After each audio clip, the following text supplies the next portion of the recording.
Okay, so Okay.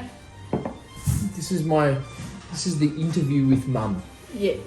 So, Nice to meet you. nice to meet My you. name's Tom. Hi, Tom. I'm Mum. Nice to meet you, Mum. Now what? Okay. That's it. Why are we doing Alright. this? Why are we doing this?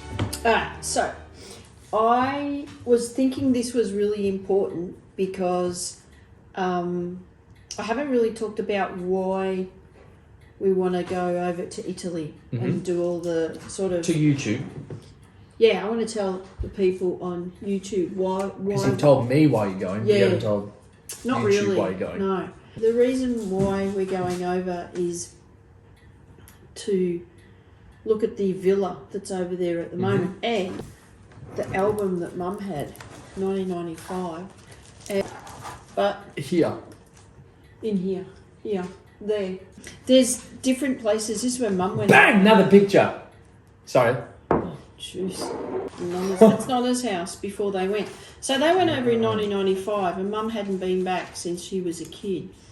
Obviously she came here in 1953. And it's funny because the photos that she took is exactly the same as when we went over in 2019.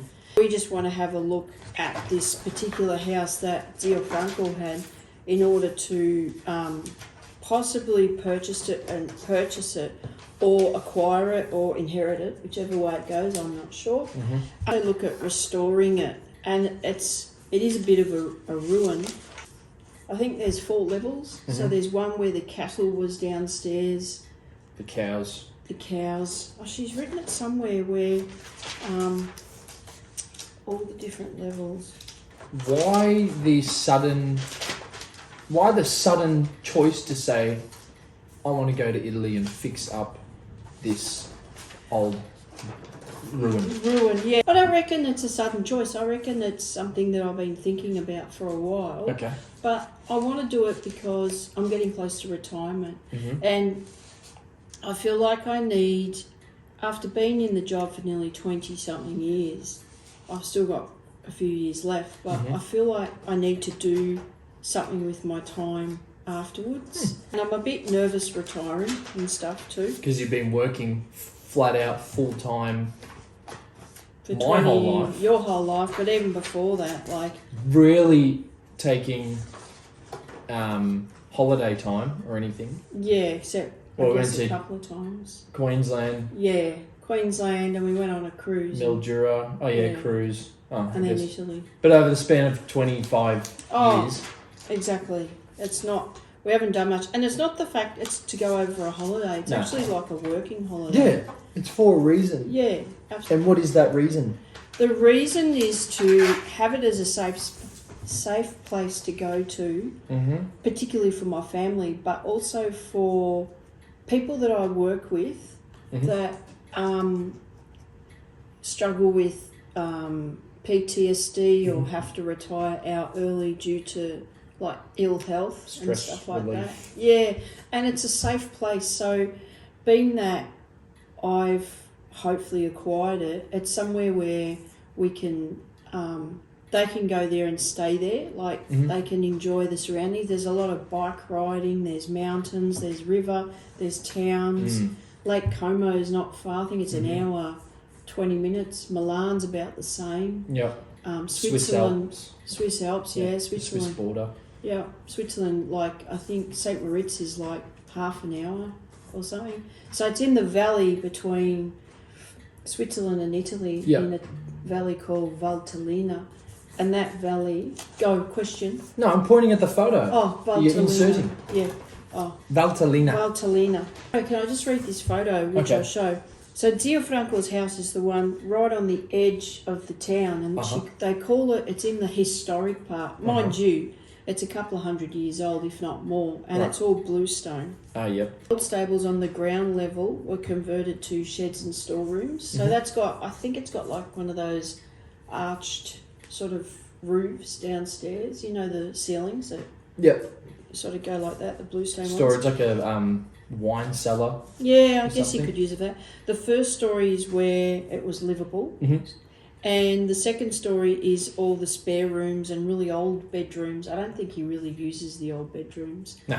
And the third story is where he stores his wood and dries all his washing because it's open. The top bit doesn't have any windows from memory.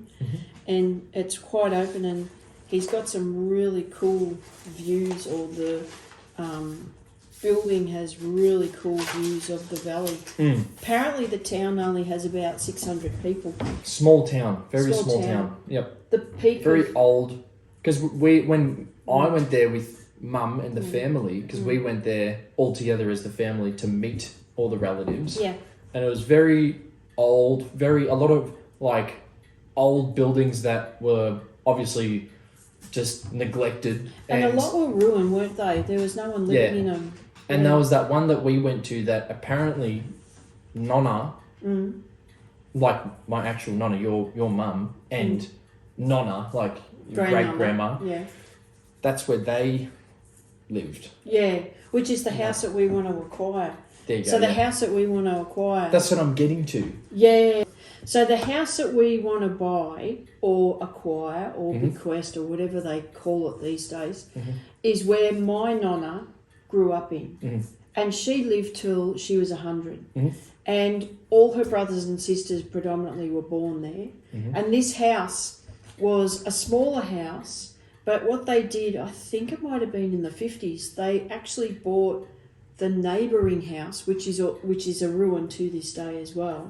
And they sort of pinched some space from this neighbouring house and broke through walls to make more rooms for her 11 brothers and sisters, which is what she had. And this particular house was like a really functioning house. It had the animals downstairs. They lived on the 2 floors, and then the top was all storage and food and very low ceilings as well. Yeah, I had to squat down. Yeah, and I'm 6 foot, and they were astonished with how tall I was. Yeah, absolutely, because they were very small. Yeah, very small people. Yeah. I'm not very tall.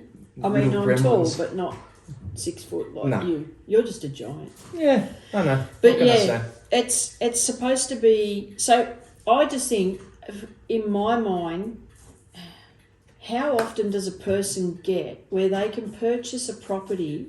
Yes. I'm with you. That's $1 billion. That's $1 billion. No. Okay. Purchase a property that's still in the family, that their grandparents and it has all that in. history in. Yeah. And it's pretty cool, and you have the opportunity to, and you're still physically able to. Yeah, I'm not and that you're decrepit at the moment. Slowly becoming financially comfortable with something like that. To do that.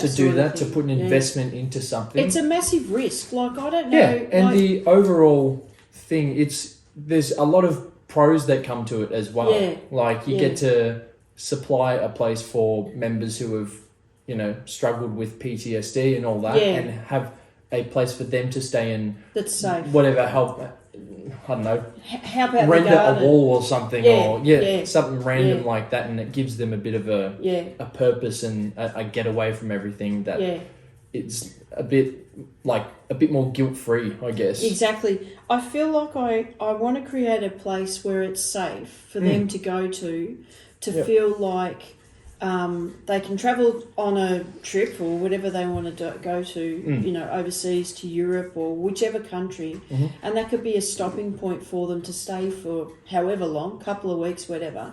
And I don't want people to pay to stay there. No. My idea is for them to stay there, but offer support in the way of doing something nice to the property. Yeah. And every little bit counts. So I don't know how I'm going to work it, and this is what the whole thing, it's all but it's new, a good and I've never done it. Plan. Yeah, so and you can make it work. It's a massive pipe dream that I've had, and I don't know, I don't even know if it will work. I actually don't know if it will work, but I'm going to give it a go, because if I don't, I'll be kicking myself. It's exactly so the whole thing is to have, I don't know whether I have lists or something where they go, all right, you're going there, this is what you need to do. To-do list. Just make a giant to-do list and then just say, grab you're the over tiles there. Or something. Can you do this? What are you confident in doing in this list? Yeah, and tell me what you want to do. And of course, me and Dad will go over and visit and a lot, because pretty much it's restoring an Italian villa from, how far are we from Italy? Other how side many of the world. thousands of kilometres are we? Other side of the world. Yeah. I don't know what that is. Yeah. So restoring a 2 villa kilometres. from Australia, 2 maybe 1,000. I don't know. I actually don't know. I've got to Google how far we are. Like, we're restoring it from that part of the 100 world. metres. Yeah, maybe a couple of feet. This side of the world to that side of the world. Like, that's an impossible feat. And we don't want to live there. But you're going to go over there, and Dad's excited to look at like supplies and getting his hands dirty, because Dad's great at all that stuff. He's very hands on. He built the entire deck out the back. And he's bloody fixed up half of this house. He's very handy. Yeah. Very handy. So I don't reckon he's going to have any issue. No. In fact, it's challenge. probably got to calm him down a bit because it would be too excited. I think he's going to be very excited. Yeah.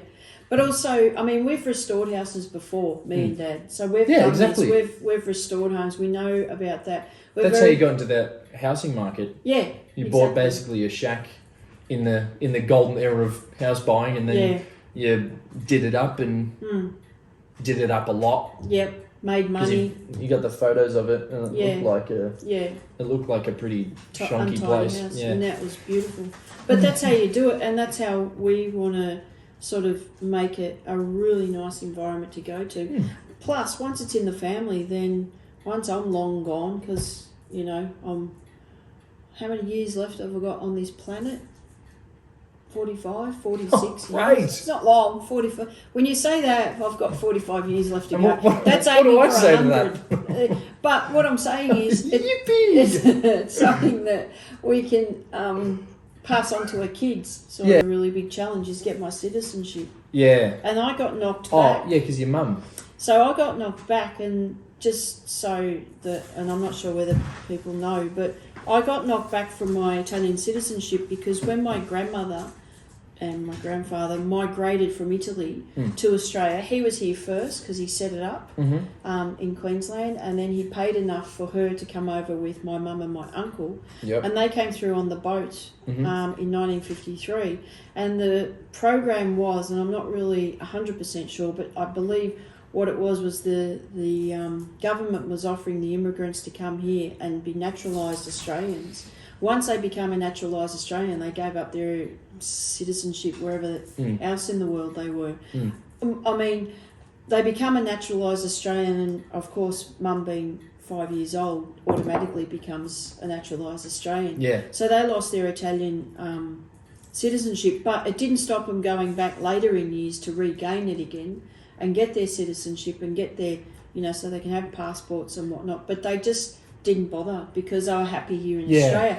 But because of that lineal line was broken, when I went and applied for it, and it's got to be through the female, I couldn't get it because the line was broken. Even though Mum was born there. To re-engage it, you've got to basically live there. Yeah.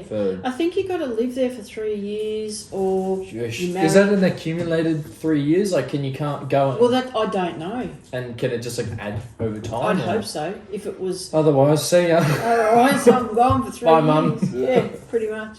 No, I would never leave Australia because Australia's just the best. But yeah, to do that is going to be a massive task. To do that. And apparently there's one way. I remember when I went to the consulate, and if I find that video, I'll record it because I was really excited going in. I went to the consulate and then I was knocked back, and it's very expensive. But what's a consulate? The Italian consulate in Melbourne, where you put all your paperwork in when I got knocked back. Oh. So that's where I had to go to. Oh, when you were applying for your citizenship. Yeah. Oh, okay, right. And, I didn't know that was what it was called. Yeah, it's an Italian consulate in Melbourne.